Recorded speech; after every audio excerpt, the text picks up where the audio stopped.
ایک دوپہر کی شادی اور اوپر سے وہ بھی دوسرے گاؤں بارات لے کر جانا زیادہ بڑا ہی مشکل امر تھا۔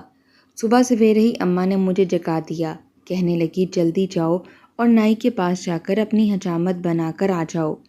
میری آنکھ بھی ٹھیک سے نہیں کھلی تھی۔ میں اٹھ کر حجام کے پاس چلا گیا اور حجامت بنوا کر واپس آیا۔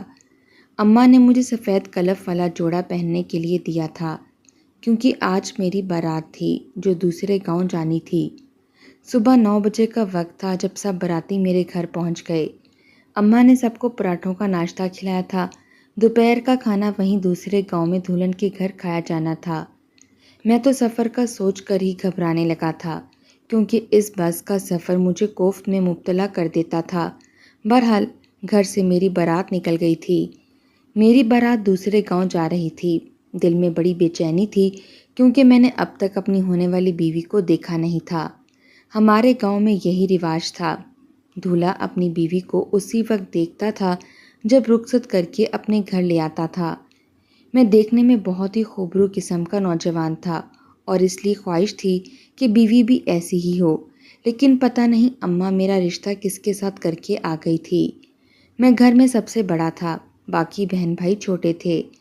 اماں جب رشتہ پکا کر کے آئی تو آتے ہی میرا ماتھا چومنے لگی، کہنے لگی لڑکی بڑی اچھی ہے۔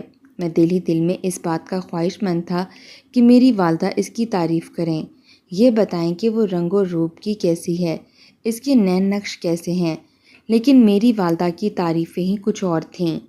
کہنے لگی بختاور تو بختوں والی ہے، 5 بھائیوں کی اکلوتی بہن ہے، مجھے بھی آتے ہی پوتا دے گی۔ مجھے اپنی ماں کی یہ منطق کبھی بھی سمجھ نہیں آئی تھی کہ اگر لڑکی کا نام بشرا یا بختاور ہے تو وہ اپنے 5 بھائی لائے گی یا پھر بیٹا پیدا کر کے دے گی۔ پھر کہنے لگی کہ اپنے بھتیجے بھتیجی کو سب اسی نے سنبھال رکھے ہیں، گھر کا کام کاج، کھانا بنانا، مہمانداری سب کچھ آتا ہے۔ میں ابا کے ساتھ کھیتوں میں کام کرتا تھا۔ کم عمری میں ہی بہن بھائیوں کا بوجھ میرے کندھوں پر آ چکا تھا۔ 16 سال کا تھا جب 10ویں جماعت پڑھنے کے بعد تعلیم کو خیر بات کہا اور کھیتوں میں کام کرنا شروع کر دیا۔ میری عمر بس 22 سال کی تھی کہ میری اماں کو میری شادی کا خیال بھی ستانے لگا، اس لیے 18 سال کی عمر میں بختاور سے میرا رشتہ طے ہو چکا تھا۔ وہ بھی کم تعلیم یافتہ تھی۔ اماں کی نظر میں تعلیم سے زیادہ گھرداری آنا ضروری تھی۔ بہرحال میری شادی اس وقت ہوئی جب گرمیوں کی ابتدا تھی۔ بارات گئی، نکاح ہوا، خوب ڈھول بجے، ناچ گانا ہوا، یہاں تک کہ خسرے بھی نچوائے گئے، لیکن لڑکی کمرے میں ہی بیٹھی رہی۔ کھانا پینا بھی ہو چکا تھا، یہاں تک کہ بختاور کی بھابھیوں نے میرا ہاتھ پکڑ کر دودھ پلائی کی رسم بھی کر دی۔ جب پیسے دینے کی باری آئی تو وہ سب کہنے لگیں، ارشد بھائی پورے 2000 چاہیے ہمیں دودھ پلائی میں، لیکن اماں کہنے لگیں ارے ایسے کیسے 2000 دے دیں، نہیں بھائی 500 کا نوٹ ملے گا، آپس میں بانٹ لینا۔ حالانکہ بہت زیادہ رقم نہ تھی اور میں چاہتا تھا کہ 2000 ہی دیا جاتا۔ اس کی 4 بھابھیاں تھیں، چاروں 500 رکھ لیتیں، لیکن اماں نے اپنی ہی چلائی تھی۔ 500 کا نوٹ ان کو دے کر کہنے لگی چلو بھائی رخصتی کرو۔ میرا دل اندر سے بڑا بےتاب تھا بختاور کو دیکھنے کے لیے، لیکن جب وہ کمرے سے باہر آئی تو بہت بڑی چادر میں پوری کی پوری چھپی ہوئی تھی۔ بہرحال واپسی کا سفر بھی بس کا تھا کہ شاید اب ہم دونوں کو ایک ساتھ بٹھائیں گے، لیکن نہیں جی۔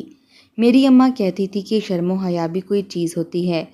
بختاور کو اماں کے ساتھ بٹھایا گیا اور میں ابا کے ساتھ بیٹھ گیا۔ واپسی کا سفر بڑا لمبا اور طویل رہا تھا۔ بار بار میری نظریں بختاور پر ہی رکتی تھیں۔ دل کی بے تابیاں مجھے پریشان سی کرنے لگی تھیں۔ خدا خدا کر کے میرا گاؤں آیا تھا، وہاں سے ٹانگے کا سفر اور پھر گھر تک پہنچتے پہنچتے سبھی تھک چکے تھے۔ چھوٹی بہنیں بجائے بختاور کو کمرے میں لے جانے کے مہمانوں کے بستر بچھانے لگیں۔ ایک چارپائی پر بختاور کو بٹھا دیا اور اس کے گرد تمام براتیوں کا جھمگٹا سا لگ گیا تھا۔ مجھے بھی میرے کزنز دوست یار چھت پر لے کر چھیڑ چھاڑ کرنے لگے۔ پتہ نہیں دولہے کے لیے یہ سفر اتنا طویل کیوں ہوتا ہے۔ بہرحال 2 گھنٹے لگ گئے تھے، پھر جا کے کسی کو مجھ پر ترس آیا۔ جب میں کمرے میں گیا تو اس وقت وہ صرف گھونگھٹ میں بیٹھی تھی اور میں نے کمرے کا دروازہ بند کیا، کنڈی لگائی اور اس کے پاس جا کر بیٹھ گیا۔ سب سے پہلے اسے سلام کیا، کہنے لگی جی وعلیکم السلام۔ میں نے کہا اگر آپ اجازت دیں تو گھونگھٹ اٹھا سکتا ہوں؟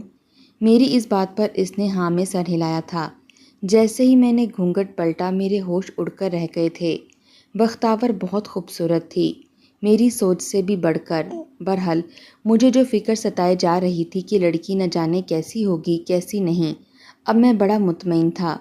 میں نے اس کا ہاتھ پکڑا جو برف کی مانند ٹھنڈا تھا۔ چہرے پر فطری گھبراہٹ اور شرم تھی جو اس کے حسن کو اور بھی چار چاند لگا رہی تھی۔ اسے میں نے 18 کیرٹ کے سونے کی ہلکی سی انگوٹھی پہنائی تھی جسے دیکھ کر اس کے چہرے پر دل فریب سی مسکراہٹ تھی۔ کچھ دیر ادھر ادھر کی باتیں اس سے کرتا رہا۔ وہ کافی نروس سی ہونے لگی تھی، اس پر گھبراہٹ سی طاری تھی جیسے ذہنی طور پر وہ ابھی اس رشتے کے لیے تیار نہیں ہے۔ میں نے اپنے دل کے بڑھتے ہوئے جذبات کو تھپکی دی تھی، اس لیے میں کروٹ بدل کر سونے کی کوشش کرنے لگا۔ کچھ دیر بعد نیند بھی آ چکی تھی۔ صبح ابھی فجر کی اذانیں بھی نہیں ہوئی تھیں اور دروازہ دھڑا دھڑ بجنا شروع ہو گیا۔ میرے ساتھ بختاور بھی اٹھی تھی۔ میں نے کہا تم بیٹھو میں دیکھتا ہوں۔ میں نے دروازہ کھولا تو اماں سامنے کھڑی تھی، مجھے غصے سے گھور رہی تھی جیسے کہ میں نے کوئی جرم کیا ہو۔ میں نے کہا جی اماں۔ کہنے لگی کہ سارے باراتی سو رہے ہیں، بہو کو بولو ابھی سے غسل کر لے، اس سے پہلے مہمان اٹھ نہیں جاتے، اور وہ غسل خانے میں جائے اور تم بھی نہا دھو لو، اور اس کے بعد کمرے میں مت جانا، باہر صحن میں تمہاری چارپائی بچھا دی ہے وہاں سو جانا۔ میں نے ایک گہری ٹھنڈی سانس بھری تھی۔ اماں کی باتیں بختاور بھی سن چکی تھی۔ اس نے الماری سے اپنا سادہ سا لباس نکالا اور صحن میں بنے غسل خانے میں چلی گئی۔ نہا دھو کر آئی تو اور بھی خوبصورت لگ رہی تھی۔ اماں میرے سر پر کھڑی تھی، نظر بھر کر دیکھنا بھی میرے لیے جرم تھا۔ بہرحال یہیں غسل کیا اور باہر کسی چارپائی پر لیٹ گیا۔ صبح سارے مہمان اٹھ بیٹھے تھے۔ ولیمے کا اہتمام دوپہر کو تھا۔ جیسے ہی ولیمہ ختم ہوا مہمان بھی اپنے اپنے گھروں میں جا چکے تھے۔ میں نے سکون کا سانس لیا تھا کہ چلو اچھی بات ہے۔ شام تک سب مہمان اپنے گھروں کو لوٹ چکے تھے، لیکن اماں نے مجھے اس کے ساتھ وقت گزارنے کا موقع نہیں دیا تھا، بس اسے اپنے پاس بٹھائے باتیں کر رہی تھی۔ 2-3 بار میں اماں کے کمرے میں آیا تھا کہ شاید انہیں میرے حال پر بھی رحم آ جائے، لیکن نہیں۔ رات کو بڑی مشکل سے اماں نے بختاور کی جان چھوڑی۔ جیسے ہی وہ کمرے میں آئی میں پہلے سے کمرے میں موجود تھا۔ میں نے پہلی فرصت میں دروازہ بند کر کے کنڈی لگائی تھی۔ پہلے سے کچھ بہتر لگ رہی تھی۔ میں نے کہا تم نے ولیمے کا جوڑا کیوں اتنی جلدی بدل لیا، بہت اچھی لگ رہی تھی۔ وہ کہنے لگی وہ اماں نے کہا تھا کہ گرمی بہت ہے، کپڑے تبدیل کر لو۔ میں نے کہا اچھا۔ میرا دل بجھ سے گیا تھا۔ 2 دن کی دلہن میری اور اس وقت سادگی میں میرے سامنے بیٹھی تھی۔ بہرحال آج کی رات وہ کافی ریلیکس تھی، بلکہ مسکرا بھی رہی تھی، میری باتوں پر خوش تھی۔ کچھ باتیں کرنے کے بعد دروازے پر پھر سے دستک ہونے لگی۔ میں نے ٹھنڈی سانس لی اور اٹھ کر دروازہ کھولا۔ اماں کہنے لگی توبہ توبہ، کتنی گھٹن ہے تمہارے کمرے میں، ارے یہ پنکھا ہی ٹھیک کروا لیتا۔ ایسا کرو دروازہ کھول دو تاکہ ٹھنڈی ہوا کے جھونکے کچھ تو اندر آئیں۔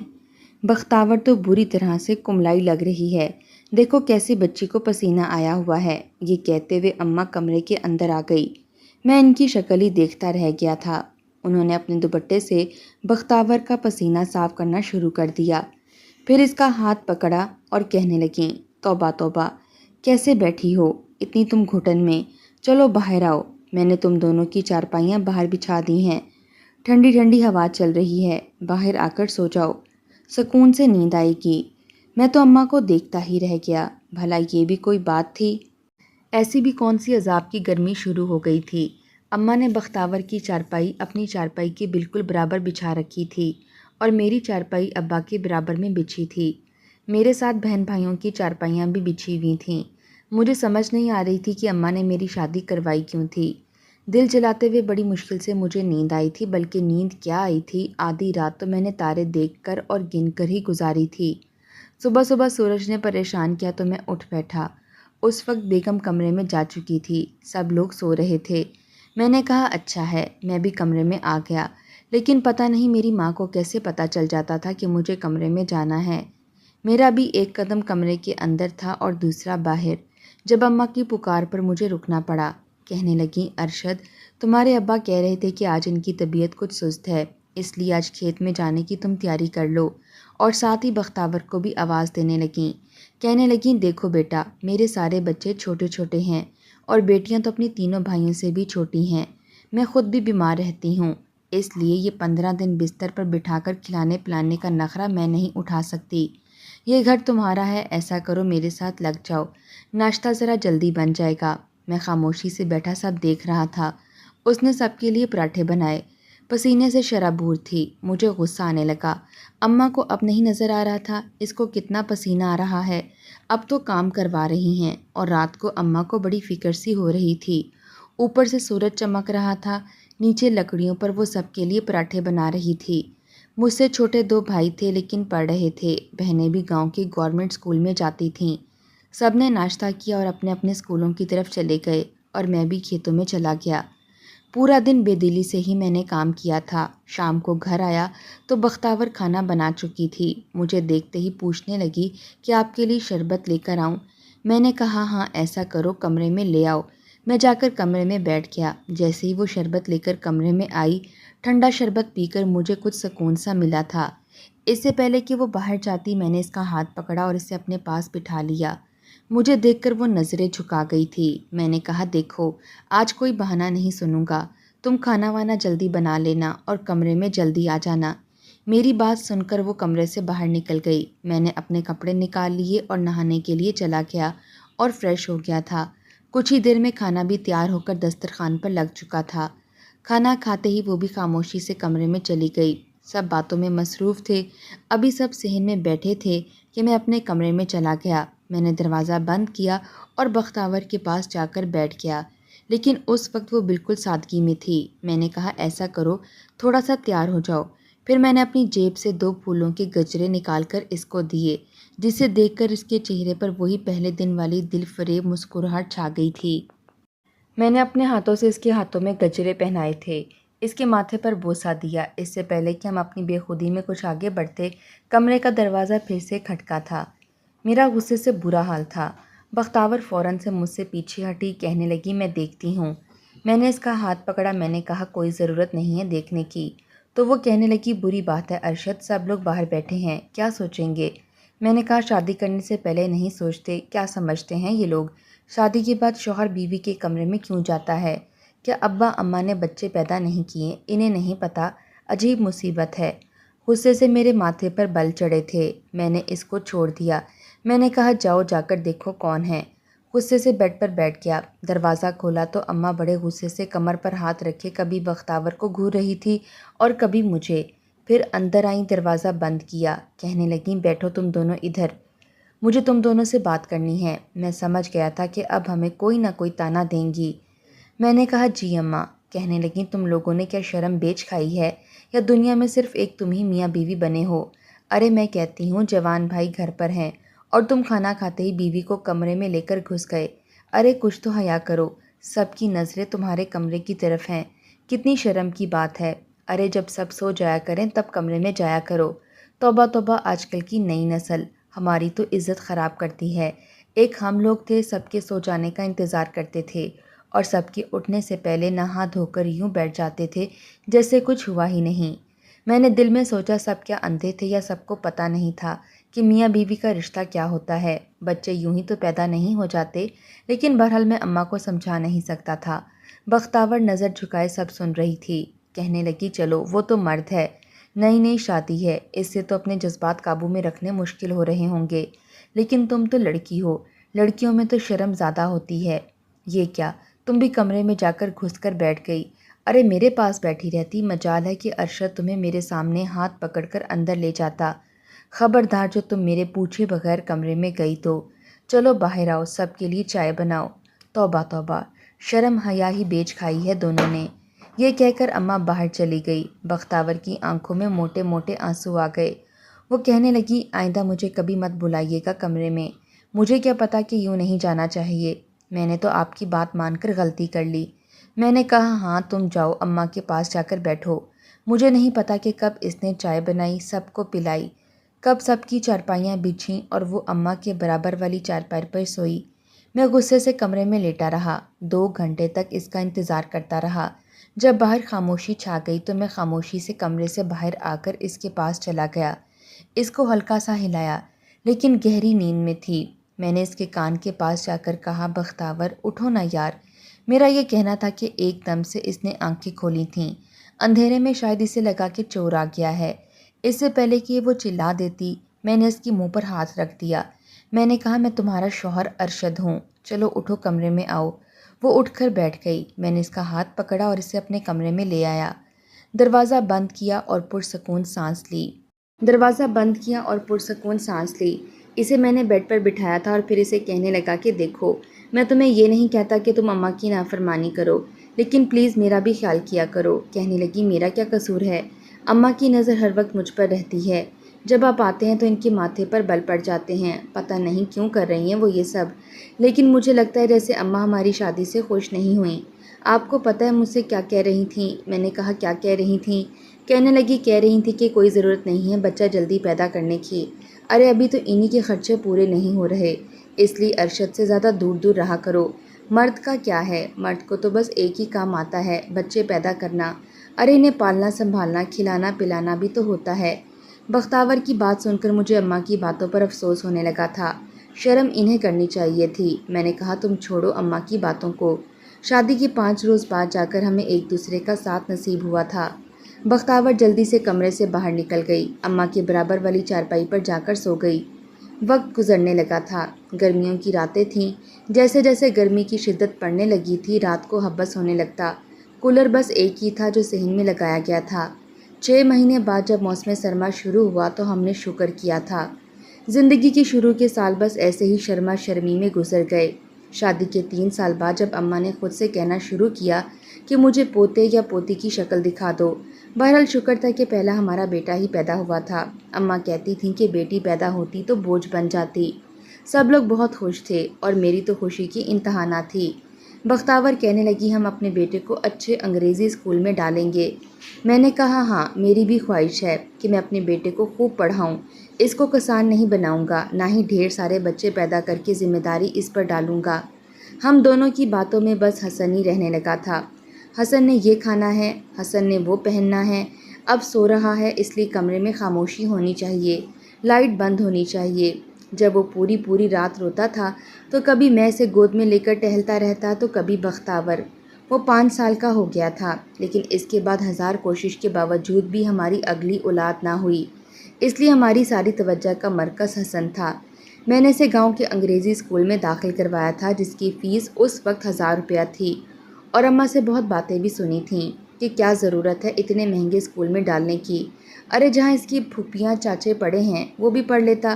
میں نے کہا، نہیں اماں، میں اس کو بڑا افسر بناؤں گا۔ ہماری شادی کو 10 سال گزر گئے تھے۔ حسن اب بڑا ہو گیا تھا، لیکن اب بھی ہم تبھی کمرے میں جاتے جب سب سو جاتے۔ آہستہ آہستہ میرے بھائیوں کی بھی شادی ہو گئی اور بہنوں کی بھی۔ اپنے گھر میں سب کی ذمہ داریاں پوری کرتے کرتے 20 سال کا عرصہ گزر گیا تھا۔ میرا بیٹا 17 سال کا ہو چکا تھا۔ میں نے اسے شہر میں کالج میں بھیجنا شروع کر دیا۔ ہاسٹل میں رہ کر وہ اپنی تعلیم مکمل کر رہا تھا، لیکن میرے بھائیوں کی آنے والی بیویاں اماں کے سامنے زبان چلانے سے پہلے سوچتی تک نہ تھیں۔ اماں کہتی کہ شرم و حیا میں رہا کرو، تو وہ کہتے کہ اگر آپ کو شرم و حیا کی فکر تھی تو بیٹوں کی شادی کیوں کی؟ ہم کون سا کسی غیر کے کمرے میں جا کر گھس جاتے ہیں؟ ارے ہماری بیوی ہے، کیا اس کے پاس نہیں جائیں گے، بات نہیں کریں گے؟ بھائی اپنی بیویوں کی مانتے تھے، اس لیے اماں نے صاف کہہ دیا کہ میں ارشد اور بختاور کے ساتھ ہی رہوں گی۔ آہستہ آہستہ ابا نے سب زمین نام کر دی، سب بھائی کھیتوں میں لگ گئے تھے، زمینوں کے بھی بٹوارے ہو گئے تھے، گھر بھی دوسرا بن گیا تھا، سب کی اپنی اپنی زندگیاں شروع ہو چکی تھیں، لیکن ہمارا وہی پرانا گھر، وہی اماں ابا اور وہی ہم دونوں، لگتا تھا جیسے عادت سی ہو گئی ہے۔ ابھی بھی اماں ابا کے سونے کا انتظار کرتے تھے تو کبھی حسن کا۔ جب وہ شہر سے گاؤں آتا تو کہتا، مجھے یہاں نیند نہیں آتی، میں صحن میں نہیں سوؤں گا، صبح صبح آنکھوں میں سورج کی روشنی پڑتی ہے، اس لیے ہم نے حسن کے کمرے میں اے سی لگوا دیا۔ ہمیں باہر صحن میں سونے کی عادت پڑ چکی تھی۔ وقت کچھ اور آگے بڑھ گیا، حسن افسر بن گیا تھا، اس کی اچھی جگہ نوکری لگ گئی تھی۔ ہمارے گاؤں سے شہر بس 2 گھنٹے کی مسافت پر تھا، اس لیے حسن سے ہم کہہ چکے تھے کہ ہم اپنا گاؤں نہیں چھوڑیں گے، تم بس صبح جلدی نکل جایا کرو، شام کو لوٹ آیا کرو۔ شروع میں یہی سلسلہ چلتا رہا۔ لیکن پھر وہ کہنے لگا، اماں میں تھک جاتا ہوں، آپ کیوں نہیں شہر آ جاتے؟ میرے والدین حیات نہ تھے، اس لیے ہم نے بیٹے کے بہتر مستقبل کی خاطر شہر میں رہائش رکھ لی۔ بختاور کو اپنے بھائی کی بیٹی بہت پسند تھی، کہتی تھی، ارشد وہ تو بالکل میری بچی ہے، آئے گی تو ہمارا بڑھاپا بھی اچھا گزر جائے گا، بہت خدمت گزار ہے۔ میں نے کہا کہ ٹھیک ہے، حسن سے پوچھ لیتے ہیں۔ لیکن جیسے ہی حسن سے بات کی تو وہ غصے ہونے لگا، کہنے لگا، ابا میری زندگی کا معاملہ ہے اور اماں کا سارا خاندان اور وہاں کی لڑکیاں مجھے ایک آنکھ نہیں بھاتیں، ساری بس 10 جماعتیں ہی پاس ہیں۔ اماں کہنے لگی، تو کیا ہوا، گھرداری اچھی طرح جانتی ہیں، سلیقہ طریقہ ہے، دھیمے مزاج کی ہیں، بیٹا تم بہت خوش رہو گے۔ کہنے لگا، نہیں اماں، میں ویسے بھی ایک لڑکی کو پسند کرتا ہوں، میرے باس کی بیٹی ہے۔ یہ سن کر میں بختاور کی شکل دیکھنے لگا۔ ہم نے کہا، بیٹا تمہارے باس کی بیٹی ہے تو ٹھیک ٹھاک امیر ہوگی۔ کہنے لگا، ہاں بہت امیر ہے۔ میں نے کہا، تو ہمارے گھر کے ماحول میں کہاں رہ سکتی ہے؟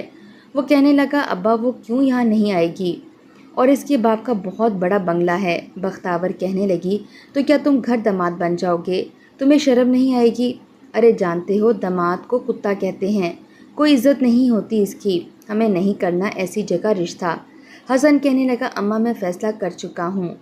حسن نے اس بات کی ضد پکڑ لی تھی، بیٹے کی ضد کے آگے ہم نے ہتھیار پھینک دیے۔ اس کی شادی ہم نے اس کے باس کی بیٹی سے کر دی۔ اس کے بعد اس نے اپنی بیٹی کو ایک بڑا سا بنگلہ دیا تھا۔ ہم نے سوچا کہ بہتر ہے کہ ہم اسی کرائے کے مکان میں رہیں، لیکن حسن کہنے لگا کہ وہ لوگ آپ لوگوں کی طرح چھوٹی سوچ کے مالک نہیں ہیں، کچھ نہیں کہیں گے، ہم مل کر بہت خوش رہیں گے اگر آپ بھی زمل کے گھر پر رہیں۔ بہرحال ہم بھی بیٹے کے ساتھ بہو کے گھر میں رہنے لگے۔ 2-4 دن تو اس نے ہمارے ساتھ بڑا اچھا رویہ رکھا، ہم اور بھی خوش ہو گئے۔ کام کرنے والے ملازمین تھے، آہستہ آہستہ ان ملازمین کی چھٹی ہونے لگی۔ گھر کا کام میرے سر پر آ گیا اور کھانا پکانے اور گھر کو دیکھنے اور صاف صفائی کا کام میرے حصے میں تھا۔ وہ دونوں شام ہوتے ہی باہر گھومنے چلے جاتے۔ جاتے جاتے حسن یہ کہہ دیتا، ماں ہم کھانا ہوٹل میں کھا کر آئیں گے، آپ اپنے اور ابا کے لیے کھانا بنا لینا۔ ہم تو آج تک ایک ساتھ باہر یا ساتھ بیٹھتے شرم محسوس کرتے، لیکن حسن کے لیے یہ سب دقیانوسی باتیں تھیں اور ہمارے لیے شرم کی۔